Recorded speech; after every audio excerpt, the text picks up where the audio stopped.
Hello and welcome to day 2 on Lanzarote and day 8 on the Canary Islands. Today we're gonna try to hike and climb on the Caldera Blanca, the largest volcano caldera on Lanzarote. It's a 10 to 15 kilometers hike and we have two slight problems. One is the sun, but we have sun protection for that. And the second one is that yesterday I hurt my leg. You can go back to yesterday's vlog to see exactly what happened. Long story short, my leg doesn't hurt anymore, which is good, but it still has a somehow not large, but like medium-sized wound, I guess.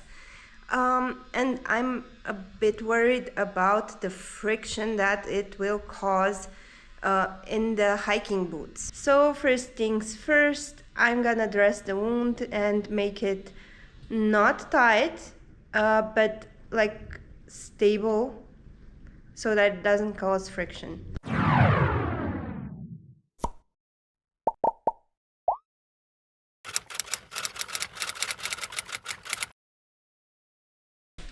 This will look a little bit weird, but I decided to change my t-shirt. I dressed the wound, I put on compression socks and the hiking boots. The jury is still out on this one. I'm not sure if I'm gonna make it. It hurts a little bit, but let's see how it is when I start walking.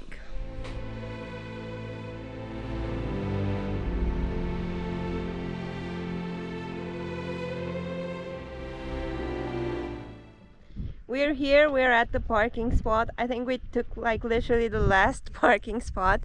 That's the volcano. Let's hope for the best. The hike starts with an approximately 3 kilometers walk through the lava fields. A narrow path has been cleaned, otherwise it would have been impossible to navigate the solidified lava. I always thought that once it gets cold, lava forms smooth, almost ice-like surfaces, but turns out it doesn't. So one of the reasons they tell you not to walk outside the paths is to not disturb the lichens, which are one of the few vegetation forms, life forms, that can form on this type of soil. First kilometer in, the leg is fine. I mean, obviously it hurts, but there's no friction, so that means it's not getting worse, and I think I can handle the pain at this level. Hopeful. I found a bush in this big sea of rocks.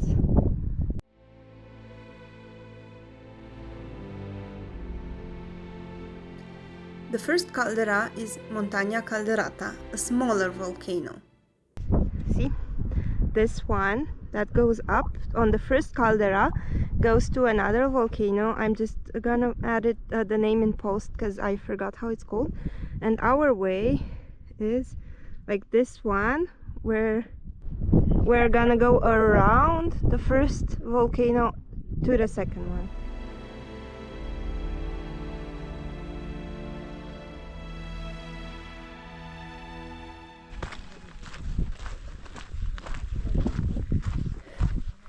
We found some proper trees here. This is fascinating.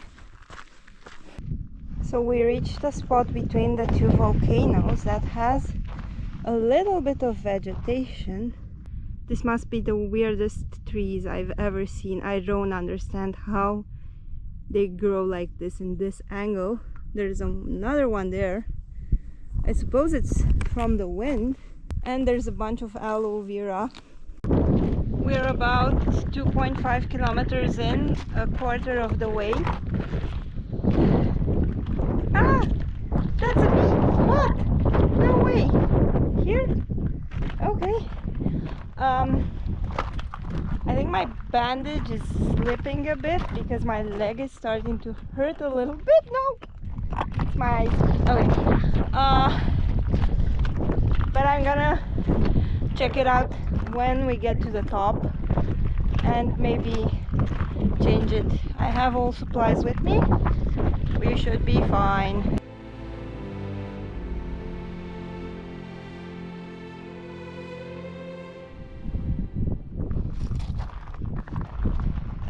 They made a little bit of space through this trail, and just a bunch of vegetation just sprouted, appeared.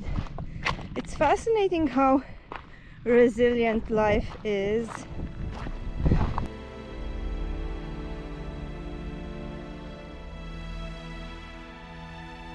So, what's a caldera? Imagine that a volcano has a pointy top, like a mountain. And then there's an eruption. The whole top collapses into the now empty magma chamber. The newly formed cauldron-shaped hollow is called a caldera. At this point, I was already limping a bit, which I only realized later when I saw the footage. Starting the steep part of the climb, which means we're almost, I guess, 1.5 or 2 kilometers away from the top.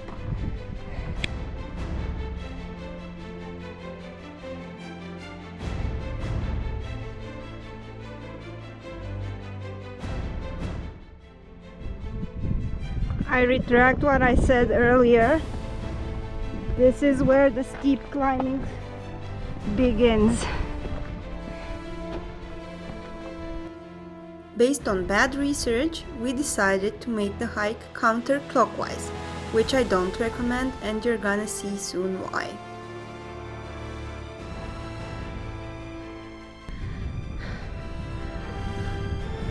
Honestly, the last part is horrendous. It's really steep and really exposed. A bit scary. Almost there. I think we have like 200 meters left. We finally reached the top. This is the caldera. It's very beautiful. It's extremely windy here. I brought my drone with me. I carried it to the top, but I'm not sure if I'll be able to use it, which kind of sucks. So this is the view from the top. What? No way! It's really beautiful. I've never seen something like this in my life, but it was pretty hard. I was just wondering if it was hard because I hurt my leg or because it's actually, the trail is pretty difficult. As you've seen, I managed to fly the drone just for a little bit, and now we are kind of in a hurry to get to the actual top. We still have like half a kilometer to climb, and then we're gonna go down. There's still like 1.5 to 2 hours of flight.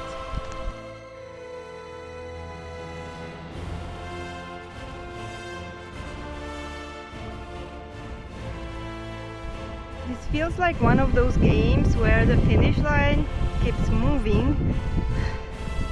We reached what we thought was the peak, at least from down, and the peak is there. Sheesh.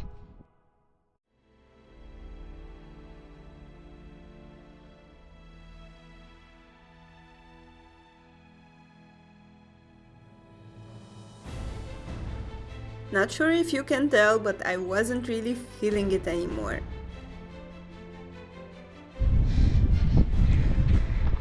Finally, we reached the top of the caldera.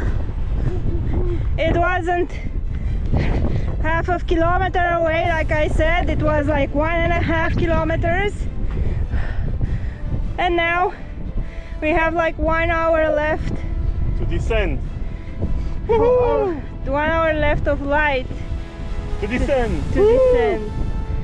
And the car is over there. Woo!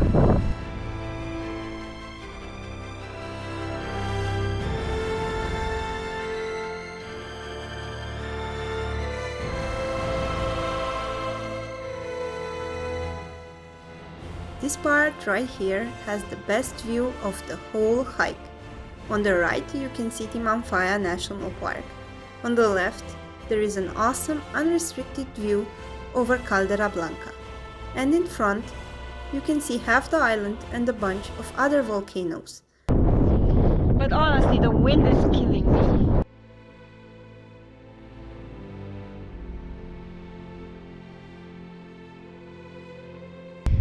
sun has officially set.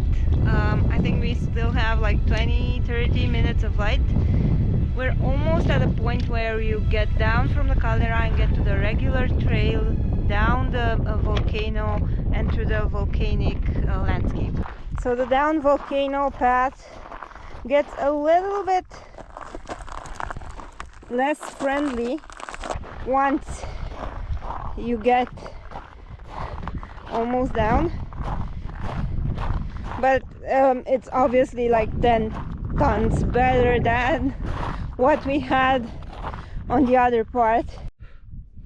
We're officially downhill. Now we just have to take the trail through the volcanic landscape to the car for how long? 1-2 kilometers? I don't know at this point. Yeah, half an hour probably.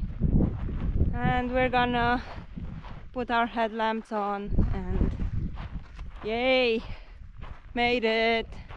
After this experience, my personal recommendation is to climb on the volcano clockwise until you reach the marked peak, and then descend the same way you came. This way you will get the best view and the most convenient path too.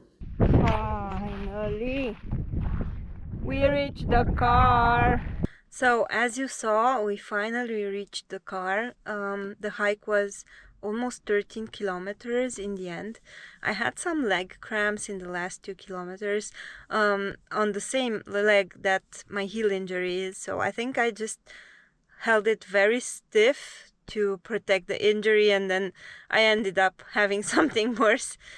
Anyway, we made it. We saw some beautiful stars on the way down. We're gonna go eat something now. Thank you for coming along. Don't forget to subscribe.